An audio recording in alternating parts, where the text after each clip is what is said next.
Hey guys, so I am having a weird stretch of books here where there are these titles that I'm really excited about, and then I read them and I'm like, that was great, but and I did that last week when I reviewed The Boyfriend Candidate, and I have the same feeling with the book that I am reviewing today, which is the new Christina Lauren, The True Love Experiment.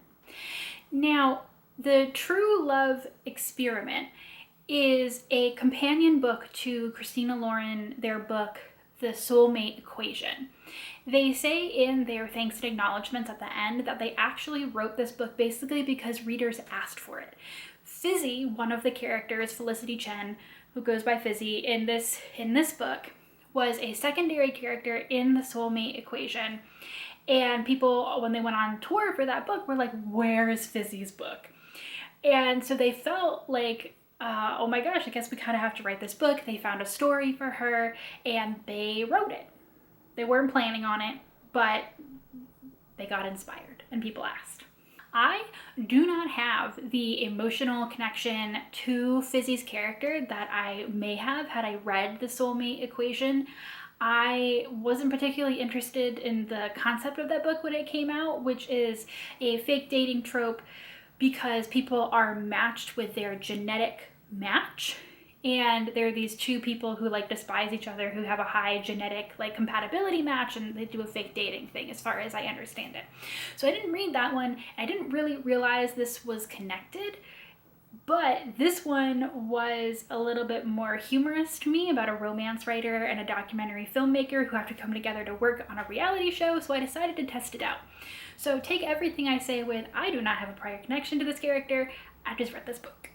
So I briefly just mentioned the plot there, but basically the idea is that Felicity Chen, who goes by Fizzy, no one calls her Felicity, but as she says, the person at the DMV, and she is a romance writer, very successful romance novelist, and she goes to give this commencement address at her alma mater and is basically telling people to live their lives like it's a romance novel. And kind of in the middle of the speech, she realizes, oh no, like I think I'm telling these people lies. Like I haven't been true to this advice that I'm giving them. And it causes a ton of writer's block. She stops writing, stops dating. She really just is having a crisis. Cut to Connor, who is and always has wanted to be a ecological documentary filmmaker. He's very interested in conservation and climate change and all that kind of stuff. But he works at a very, very small production company, not in Los Angeles. He's moved out into a smaller part of California because his ex-wife and his daughter have moved there. And so he, basically left big budget filmmaking behind to move to this smaller place where he has a job so that he can see his kid on a regular basis. His boss at this production company basically says, hey, no one really cares about your ecological documentary films. We need you to make a reality TV show for us. And because his ex-wife reads a lot of Felicity Chen's novels, Fizzy's novels, he basically looks her up online, sees her talking, and he's like, wouldn't this be a great concept? She's clearly very, very camera ready. She's a romance novelist. She'll captivate the audience, and it'll be fun. It'll be like tropey, and we'll do like a bachelorette style show for her. Fizzy and Connor almost have a meet cute in a bar where they're like looking at each other from across the room before they know each other, and the next time they meet, it is a meet bad. Connor comes off as really dismissive about romance novels and the entire genre, and also reality TV in general, and like love. And Fizzy basically decides to mess with him and give him like these crazy parameters for the show, thinking that he'll say no because he's just stuck up and clearly doesn't want to do this anyway. But they start texting and connecting, and eventually they do get the show off the ground.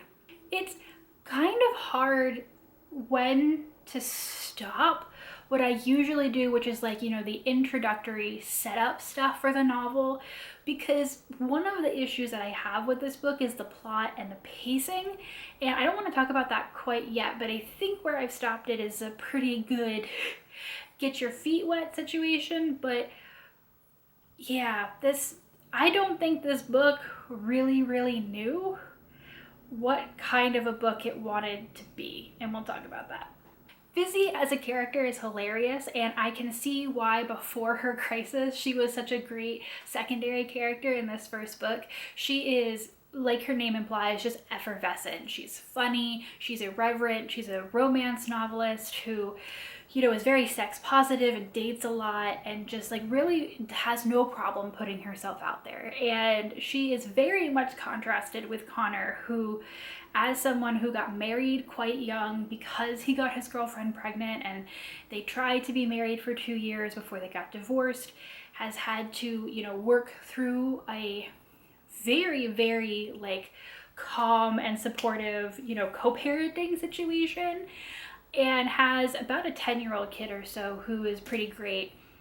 And so he is just like Mr. Responsibility and Mr. Tight-laced and wants to make documentary films about the environment. And so he and Fizzy, they very clearly in the beginning just, they can't figure out how to interact with the other person because their personalities are so opposite.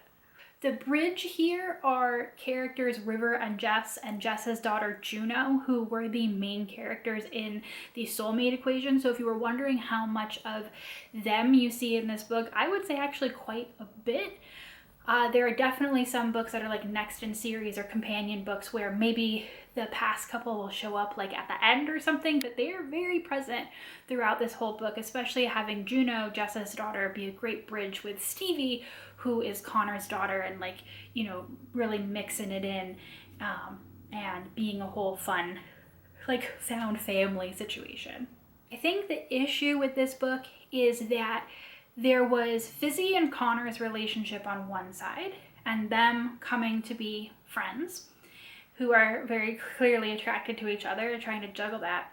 And the trope / concept of the dating show that they are producing. And it wasn't something where like they meet and then they realize they're attracted to each other and it's kind of awkward, but then the show starts filming, right? And so there's this in-between period between when they meet and realize they're attracted to each other, even if their personalities are like oil and water, and when the show starts filming. And there is a brief side quest where Fizzy decides that they're both going to go on these excursions to go find their joy, since they're both missing it in their life. And this is the different events, really they're basically dates, where they grow as friends, realize they're very attracted to each other, and have a foundation for a relationship, but it's not really, right? Because they're still going to film this dating show. It's all very complicated. And what happens is you get some really, really great scenes in the beginning when they're growing closer to each other. And then you kind of get like a paragraph that sums up all of these different like dates and things that they went on. And then the show starts filming. And you know, based on what you have seen, that they've grown much closer and their feelings are very complicated and they're very clearly mutual, but they're both just like trying to do the right thing and not make this complicated. But you miss, I feel, or at least I felt like I missed, so much of them kind of getting to know each other and growing this friendship. And that made me kind of sad, because that in a romance novel is really what I love to see. And when the show kicks in, you know, it's quite funny. Their concepts are funny. Fizzy has the different men that she's being asked to date. They're chosen based on romance novel like tropes and stereotypes, which was hilarious. It was really great, I'm not gonna lie. But, you know, Connor is out there getting jealous and Fizzy is trying to like navigate this, and like she really just wants to spend time with Connor, right? But I felt like we got just kind of cheated out of seeing the depth of their feelings really developing to move into the trope of this show, which is really the entire thing this whole like novel concept is based around, right? This is compounded by the ending, and I'm not going to spoil, you know, what happens, but this is a romance novel, so you can make some, you know, good ideas about what happens. And so at the end, you know, this is a TV show, right? And so everything that's been happening has been filmed.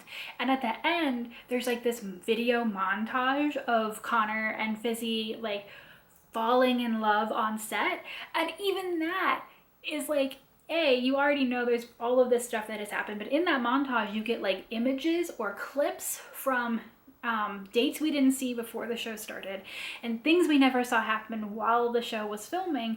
And I was sitting there like, but that's what I wanted. I wanted to see them falling in love with each other and maybe less about this show and these other guys. Like, that was what I wanted.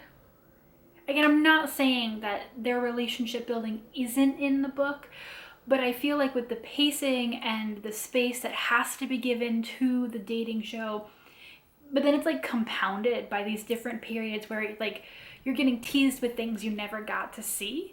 And I was like, rude. I do think it's a good book. I think especially like if you are a lover of the like expanded romance genre, there's a lot of really good jokes and stuff. I mean, obviously, you know, Christina and Lauren, they're both romance authors who've written a lot of books, and Fizzy makes like a whole lot of like, at one point she calls Connor a hot dilf, and Connor has no idea what she's talking about, and she doesn't explain it, and so Connor is very lost. But like, you as someone who knows the lingo gets what she's saying, and there's a lot of like jokes based on tropes, and so it's really funny, like a funny inside jokes with the romance, just general genre as well. So if you're a big reader or writer of romance, then I think you get a lot of extra laughs. I wouldn't say, you know, at all that you shouldn't read it or it's going to be a waste of your time, because I don't think that it wasted my time. I just wish that the book had been a little bit more even in granting more space to the relationship building and less to the trope of this dating game. Because at the end of the day, that's what I want out of a romance novel. But you could go into it and have like none of those problems with it, because again, the whole setup of the dating show is quite hilarious. And, you know, you can enjoy that. I just had feelings. So if you are watching this review when it first comes out, this book is not out yet. This is an ARC review, so thank you to the publisher and Edelweiss for my free advanced copy. And you can go and I'm sure either like put it on hold at your local library already, or, you know, do a pre-order from your local bookstore, whatever it is, you know, and try it out yourself and see. I will just say, like I said, that if you're looking for a really, really good and deep relationship building book, I don't think that this is it. If you're looking for something like tropey and campy and fun, this is this. So just know what you're going into, and maybe you won't have the problems that I did going into it completely blind. That is what you're here for, right? I guess, maybe. Anyway, I'm just proud that I got another romance arc done on time, honestly. We're keeping up. We're keeping up. And I've already started my next one. My next one, we're going to take a little bit of a turn and we're going to do some historical romance, because the book that I have already started reading, so hopefully I'll get reviewed on time, is The Duchess Takes a Husband by Harper St. George. And I am so excited to finally talk about this series with you guys, because I haven't really. And again, I don't read a lot of historical romance, but I love this one. So hopefully that's a good review. I only just started it, but that's what you can look forward to next time. Thanks, guys. Bye.